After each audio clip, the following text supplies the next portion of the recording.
24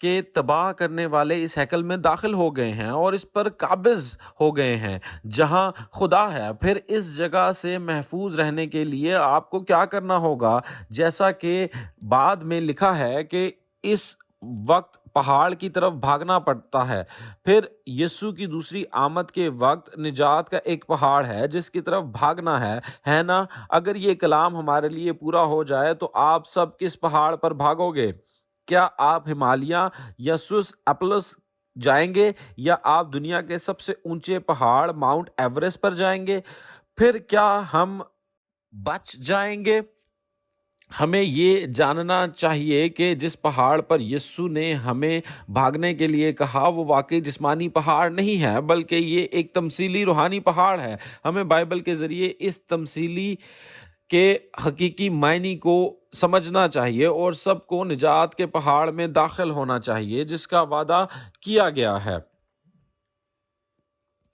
پھر آئیں تمثیلی پہاڑ کا صحیح مطلب جاننے کے لیے یسایہ اس کا باب 2 اور اس کی آیات 2 اور 3 کو پڑھیں۔ آخری دنوں میں یوں ہوگا کہ خداوند کے گھر کا پہاڑ پہاڑوں کی چوٹی پر قائم کیا جائے گا اور ٹیلوں سے بلند ہوگا اور سب قومیں وہاں پہنچیں گی، بلکہ بہت سی امتیں آئیں گی اور کہیں گی آؤ خداوند کے پہاڑ پر چڑھیں، یعنی یعقوب کے خدا کے گھر میں داخل ہوں۔ وہ اپنی راہیں ہم کو بتائے گا اور ہم اس کے راستوں پر چلیں گے، کیونکہ شریعت صیون سے اور خداوند کا کلام یروشلم سے صادر ہوگا۔ آمین۔ یہ لکھا ہے کہ آخری دنوں میں خدا کی ہیکل کا ایک پہاڑ نظر آتا ہے۔ یہاں ہیکل کا مطلب خدا کا گھر ہے، لیکن یہ لکھا ہے کہ خداوند کی ہیکل کا پہاڑ پہاڑوں کے درمیان سردار کے طور پر قائم ہوگا۔ پھر کیا یہ ایک جسمانی پہاڑ ہوگا؟ یہ ایک جسمانی پہاڑ کی طرف اشارہ نہیں کر رہا ہے، لیکن خدا کی ہیکل کو تمثیلی طور پر ایک پہاڑ کے طور پر بیان کر رہا ہے۔ اسے اعلیٰ قرار دیا گیا ہے کیونکہ خدا کی اس ہیکل کے اعلیٰ کلام کی وجہ سے، لہٰذا یہ سب سے اونچا پہاڑ ایک چرچ یا ہیکل جیسی تنظیم جہاں سے خدا کا کلام نکلتا ہے، وہ روحانی پہاڑ کی حقیقت بن جاتی ہے۔ پھر پہاڑ کی کتنی قسمیں ہوں گی جو بائبل میں پیشن گوئی کی کتابوں میں دکھائی دیتی ہیں؟ کتاب نبوت میں پہاڑوں کی 3 قسمیں ہیں۔ جب پیشن گوئیاں پوری ہوں گی تو 3 قسم کے لوگ ظاہر ہوں گے پیشن گوئی کے حکم کے مطابق: ایک دھوکہ دینے والا، ایک تباہی کرنے والا اور نجات دہندہ ظاہر ہوگا۔ اس لیے پہاڑ بھی جو ایک تنظیم ہے جہاں لوگ جمع ہوتے ہیں، 3 قسموں میں ظاہر ہوتے ہیں: دھوکہ کا پہاڑ، تباہی کا پہاڑ اور نجات کا پہاڑ۔ پھر پہلے یہ کہ دھوکے کا پہاڑ کیا ہے؟ یہ ایک ایسی تنظیم ہے جہاں دھوکہ دینے والے جمع ہوتے ہیں۔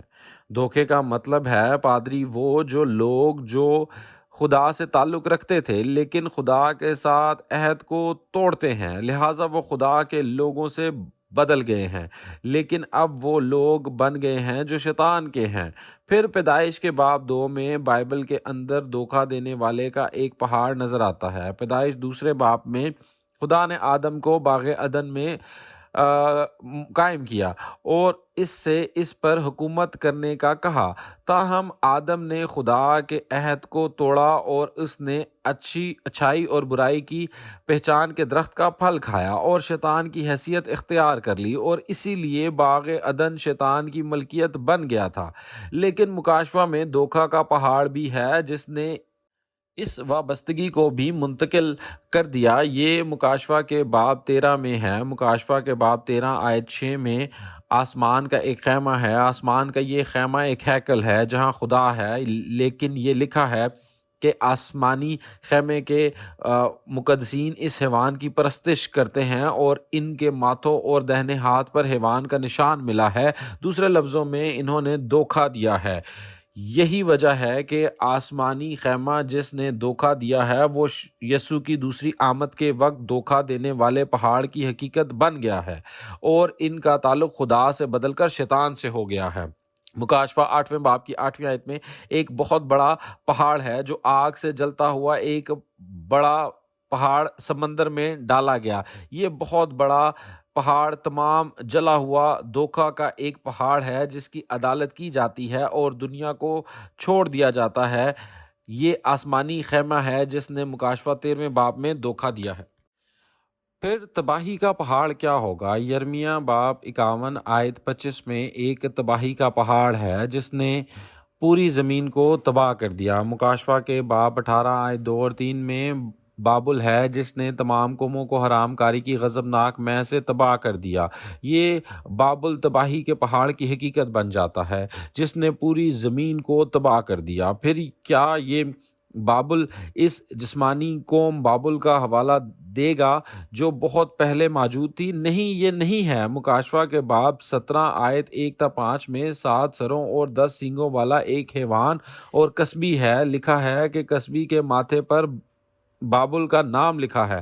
جیسا کہ ہم پچھلے سبق میں سیکھتے ہیں، تمثیلی حیوان یہ کسبی اور حیوان جھوٹے پادری ہیں، اس طرح یہ تباہی کرنے والوں کی تنظیم ہے، لیکن وہ تمثیلی طور پر مکاشفہ کے اندر ایک پہاڑ کے طور پر بھی بیان کیے گئے ہیں۔ آئے مکاشفہ کا باب 17 آیت 9 اور 10 کو پڑھیں۔ یہی موقع ہے اس ذہن کا جس میں حکمت ہے۔ وہ ساتوں سر 7 پہاڑ ہیں جن پر وہ عورت بیٹھی ہوئی ہے، اور وہ 7 بادشاہ بھی ہیں، 5 تو ہو چکے، ایک موجود ہے اور ایک ابھی آیا نہیں، اور جب آئے گا تو کچھ عرصہ تک اس کا رہنا ضرور ہے۔ مکاشفہ کے 17ویں باب کی آیات 9 اور 10 میں 7 سر جو کسبی کے ہیں انہیں 7 پہاڑ اور 7 بادشاہ کہا گیا ہے۔ جیسا کہ ہم نے پہلے سیکھا، سر ایک روحانی بادشاہ ہے جو ایک پادری ہے۔ 7 پہاڑ وہ 7 گرجا گھر ہیں جن پر 7 پادری حکومت کرتے ہیں۔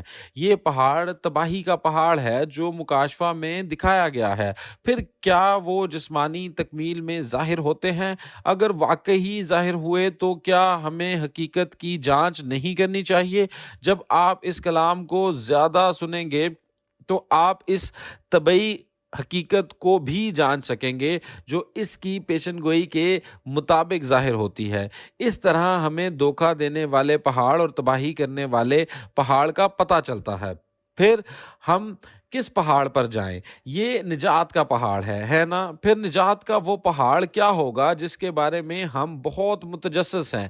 ہم یسوع کے کلام کو سنیں گے۔ مرکزی حوالہ جسے ہم شروع میں پڑھ چکے ہیں وہ متی باب 24 کا کلام ہے، آیات 15 اور 16۔ ہم کلام کے معنی کو گہرے سے سمجھیں گے جب یہ لکھا ہے کہ جب آپ مقدس جگہ میں کھڑے دیکھتے ہیں وہ مکروہ چیز جو اجاڑنے کا باعث ہے۔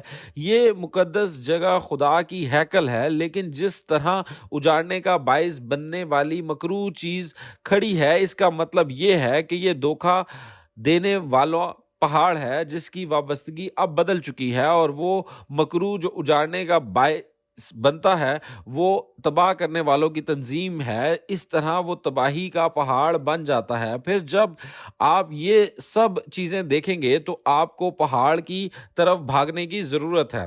وہ کون سا پہاڑ ہوگا؟ جی ہاں، یہ نجات کا پہاڑ ہے۔ یسایہ 2 باب کی 2-3 آیت میں آخری دنوں میں خداوند کی ہیکل کا پہاڑ قائم ہوگا اور تمام قومیں اس کی طرف بہہ جائیں گی، یہ لکھا ہے۔ پھر خداوند کی ہیکل کا پہاڑ کیسا پہاڑ ہوگا جو آخری دنوں میں ظاہر ہوتا ہے؟ مکاشفہ کے باب 14 آیت 1 تا 3 میں ایک جگہ ہے جہاں خدا اور یسوع کھڑے ہیں۔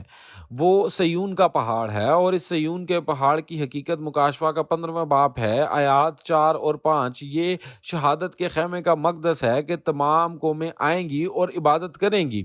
جیسا کہ یہ لکھا ہے، تمام قومیں وہاں آئیں گی اور عبادت کریں گی۔ یہ وہی کلام ہے جو یسایہ کا 2 باب کی آیت 2 میں درج ہے۔ کیا ایسا نہیں ہے؟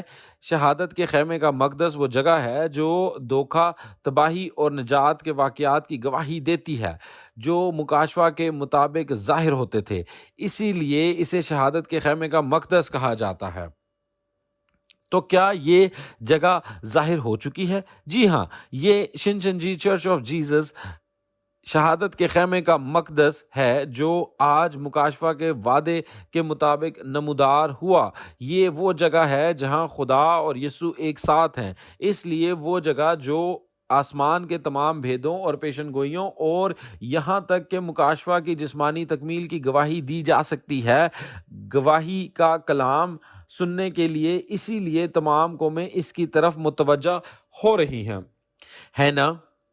ان تمام پادری صاحبان اور مقدسین کے لیے جو اس کلام کو سن رہے ہیں، آئیں ہم سب آسمان کے بھیدوں کو سمجھیں اور نجات کے وعدہ کے پہاڑ میں داخل ہوں۔ میں خلوص دل سے دعا کرتا ہوں کہ ہم سب کو آسمان کی بادشاہی اور ابدی زندگی کی برکت اور ہیکل میں حاصل ہو سکے جہاں خدا اور یسوع ہے۔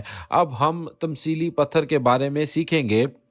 تمثیلی پتھر کے حقیقی معنی عدالت کا کلام اور پادری ہیں جس نے عدالت کا کلام حاصل کیا۔ جسمانی پتھر کی خصوصیات کے مطابق یہ سخت ہے، مسمار کر سکتا ہے اور توڑ سکتا ہے۔ اسی طرح عدالت کا کلام اور پاسٹر جس نے عدالت کا اختیار حاصل کیا ہے ایک تمثیلی چٹان ہے، کیونکہ یہ شیطان کی جھوٹی سچائی کو توڑتا ہے اور شریروں کی عدالت کرتا ہے۔ تمثیلی پتھر کی وضاحت کے لیے ہم مکاشفہ 2 باب کی 17ویں آیت کو پڑھیں گے۔ جس کے کان ہوں وہ سنے کہ روح کلیسیاؤں سے کیا فرماتا ہے۔ جو غالب آئے میں اسے پوشیدہ من میں سے دوں گا اور ایک سفید پتھر دوں گا، اس پتھر پر ایک نیا نام لکھا ہوا ہوگا جسے اس کے پانے والے کے سوا کوئی نہ جانے گا۔ خداوند کی دوسری آمد کے وقت یسوع نے غالب آنے والے کو پوشیدہ من اور سفید پتھر دینے کا وعدہ کیا۔ پھر وہ سفید پتھر کیا ہوگا جسے غالب آنے والا یہاں حاصل کرتا ہے؟ یہ صرف ایک حقیقی لفظی سفید پتھر نہیں ہوگا، ٹھیک ہے؟ دانیل کی کتاب میں یہ پیشن گوئی کی گئی ہے کہ جیسا تو نے دیکھا کہ پتھر ہاتھ لگائے بغیر ہی پہاڑ سے کٹ گیا اور بتوں کی عدالت کی اور پھر ابدی بادشاہی قائم کی، یہ پتھر جس نے بتوں کو توڑا اور ابدی بادشاہی قائم کی، کیا یہ جسمانی پتھر ہوگا؟ آئیں بائبل کے ذریعے تمثیلی پتھر کی حقیقت کو تلاش کریں۔ روحانی پتھروں کے لحاظ سے 2 اقسام ہیں، خدا کا پتھر اور شیطان کا پتھر۔ سب سے پہلے آئیں بائبل میں خدا کے پتھر کے بارے میں معلوم کریں۔ آئیں یسایہ اس کے 28ویں باب کی 16ویں آیت کو ایک ساتھ پڑھیں۔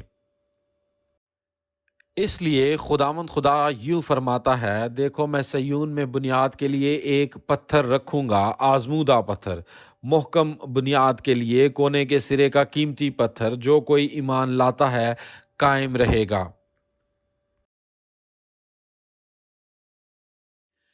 یسایہ 28ویں باب کی 16ویں آیت میں خدا کہتا ہے کہ صیون میں ایک بنیاد کے لیے ایک پتھر ہوگا۔ یہ ایک آزمودہ پتھر ہے، ایک قیمتی بنیاد کے لیے ایک قیمتی کونے کے سرے کا پتھر۔ اہم بات یہ ہے کہ اس پتھر پر بھروسہ کرنے والا مایوس نہیں ہوگا، اس لیے کہ نجات پانے کے لیے اس پتھر پر ایمان لانا چاہیے، ہے نا؟ پھر اس پتھر کی کیا حقیقت ہوگی جس پر یقین کرنا چاہیے؟ یہ پیشن گوئی یسوع کی پہلی آمد کے وقت پوری ہوئی۔ پہلا پطرس 2 باب 4 سے 6 آیات میں یسوع کو زندہ پتھر کہا گیا ہے جو قیمتی ہے۔ یہ بھی تصدیق کی گئی ہے کہ یہ پتھر وہی پتھر ہے جس کی یسایہ 28ویں باب کی 16ویں آیت میں پیشن گوئی کی گئی ہے، جو صیون میں ہوگا۔ لہٰذا صیون کے پتھر کی حقیقت یسوع تھا۔ پھر یسوع کو پتھر کیوں قرار دیا گیا؟ خروج 24ویں باب کی 12ویں آیت میں موسیٰ کے وقت خدا کا کلام پتھر کی ایک جسمانی تختی میں کندھا کیا گیا تھا اور اسی کلام کے ساتھ عدالت کی گئی تھی۔ پہلی آمد کے وقت خدا نے یہ کلام یسوع کے دل کی تختی پر کندھا کیا اور یسوع نے اس کلام سے عدالت کی۔ لہٰذا جیسا کہ یسوع کا کلام اور اس پر کندھا تھا، وہ روحانی پتھر کی حقیقت بن گیا تھا۔ یوحنا 5 باب کی 22ویں آیت میں یہ کہا گیا ہے کہ خدا نے عدالت کے اختیار یسوع کو سونپے۔ اس کا مطلب ہے کہ عدالت کرنے کا اختیار یسوع کے پاس تھا۔ یوحنا کی انجیل اور اس کے 12ویں باب کی 48ویں آیت میں ہمیں بہت واضح طور پر بتاتا ہے یسوع عدالت کرنے کے لیے کیا استعمال کرتا ہے۔ آئیں اب یوحنا کی انجیل اس کے 12ویں باب کی 48ویں آیت کو ایک ساتھ مل کر پڑھیں۔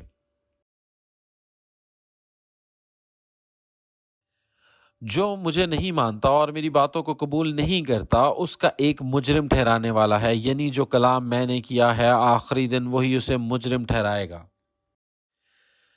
یسوع نے کہا وہی کلام جو میں نے کیا تھا وہ آخری دن اس کی عدالت کرے گا۔ جیسا کہ ہم اس کلام کے ذریعے دیکھتے ہیں تو ہم جان سکتے ہیں کہ یسوع اس کلام کے ذریعے عدالت کرتا ہے جو اسے خدا کی طرف سے ملا ہے، لہٰذا خدا کا کلام ہی عدالت کا اختیار بن جاتا ہے۔ پھر جیسا کہ یسوع کو عدالت کا اختیار ملا ہے، یسوع نے پہلی آمد کے وقت کس کی عدالت کی؟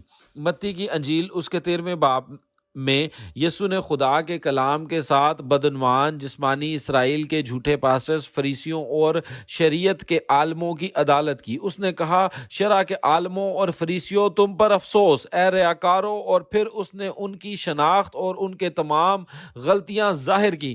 تاہم فریسی اور شرع کے عالم جو اس دور کے پاسٹرز تھے، بلکہ وہ یسوع کے کلام سے ناراض ہوئے، انہوں نے برا محسوس کیا، اور نہ صرف یہ بلکہ یسوع کو ایک فرقے کے طور پر ملامت کیا اور ستایا، جبکہ یسوع ہی اصل میں عدالت کرنے کا اختیار حاصل کرنے والا تھا۔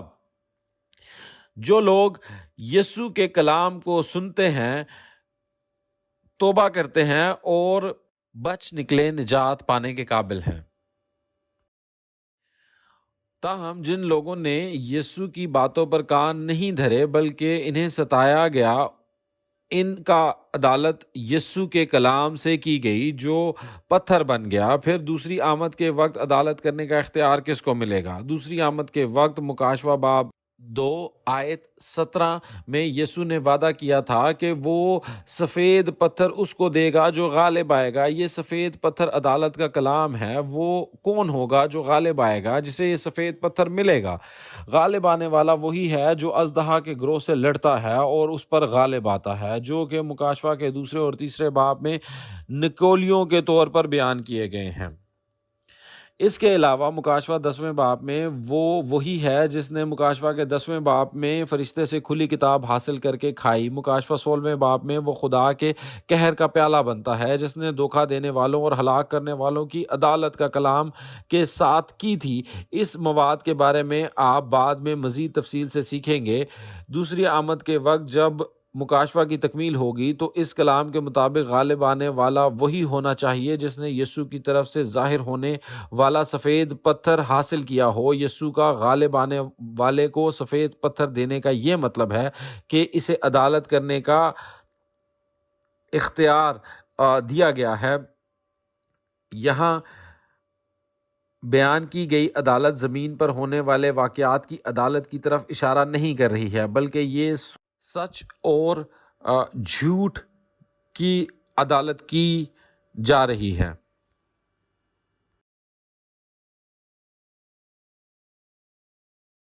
جیسا کہ ہم دانیل 2 کی پیشن گوئی میں دیکھتے ہیں، وہاں ایک پتھر ہے جو کٹا ہوا ہے جو بت کو توڑ دیتا ہے، اور جس پتھر نے بت کو توڑا وہ ایک بہت بڑا پہاڑ بنا ہے جو ساری زمین کو بھر دیتا ہے۔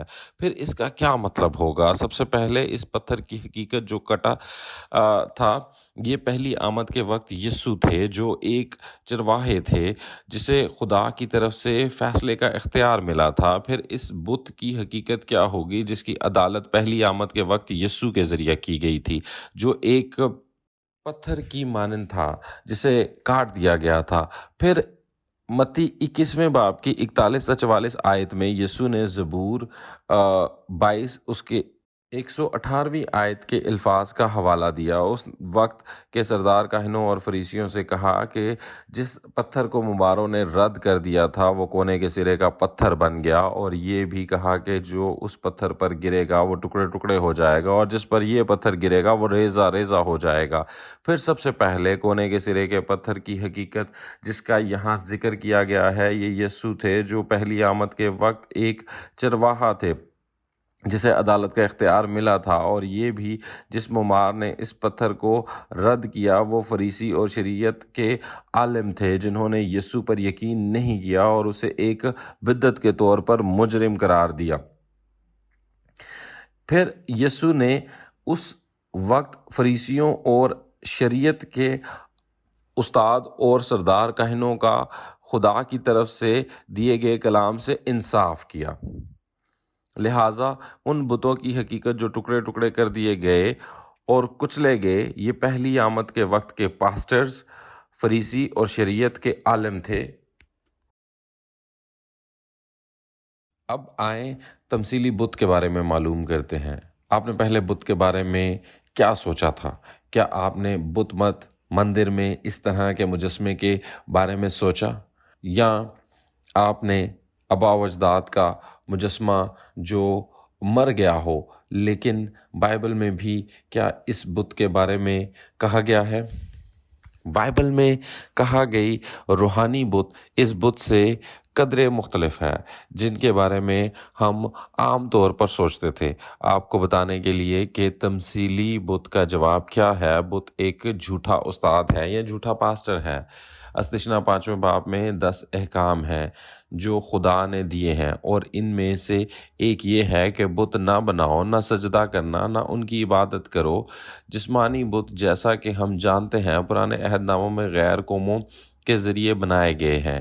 انہوں نے اسے سونے اور چاندی، لکڑی اور پتھروں سے ایسے بت بنائے، اور وہ اس کی عبادت کرتے تھے، وہ اسے سجدہ کرتے تھے۔ تاہم بائبل میں پیشن گوئیوں کی کتاب میں بت ایک روحانی بت ہے، لیکن وہ جسمانی بتوں کی جسمانی خصوصیات کو استعمال کرتے ہوئے بیان کر رہے ہیں۔ یہ جھوٹے پاسٹرز کا حوالہ دے رہے ہیں۔ آئیں مکاشفہ 13ویں باب کی 15ویں آیت پڑھیں۔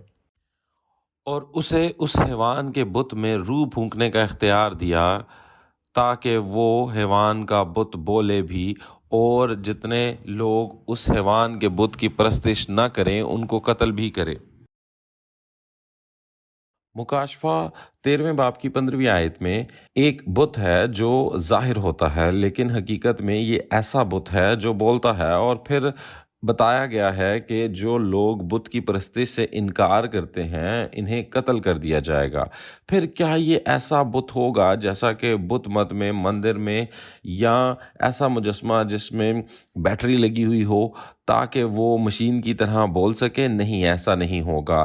پھر یہ بت کیا ہوگا؟ ایک وجہ ہے کہ ہمیں اس بت کے بارے میں جاننا چاہیے۔ یہ اس لیے ہے کہ مکاشفہ 21ویں باب کی 18ویں آیت میں بت پرستی کرنے والوں اور آگ اور گندک کی جھیل میں ان کو جلایا جائے گا، اس طرح وہ جہنم میں داخل ہوں گے۔ پھر حاضرین، کیا آپ نے کبھی بتوں کی پرستش کی ہے یا نہیں؟ کیا کبھی نہیں کی؟ یقیناً ہم جسمانی بتوں کی پرستش نہیں کرتے، تاہم جب مکاشفہ کی تکمیل ہوتی ہے تو اگر ہم اس روحانی بتوں کے بارے میں نہیں جانتے جو اس وقت ظاہر ہوں گے تو کیا ہم بھی ممکنہ طور پر بت پرست نہیں بن سکیں گے؟ لہٰذا ہمیں اس کے بارے میں جاننا چاہیے، ہے نا؟ جسمانی بت کی خصوصیات یہ ہیں کہ یہ انسانی ہاتھوں سے بنایا گیا ہے، اس میں سانس نہیں ہے، اور نہ ہی سن سکتا ہے اور نہ ہی دیکھ سکتا ہے۔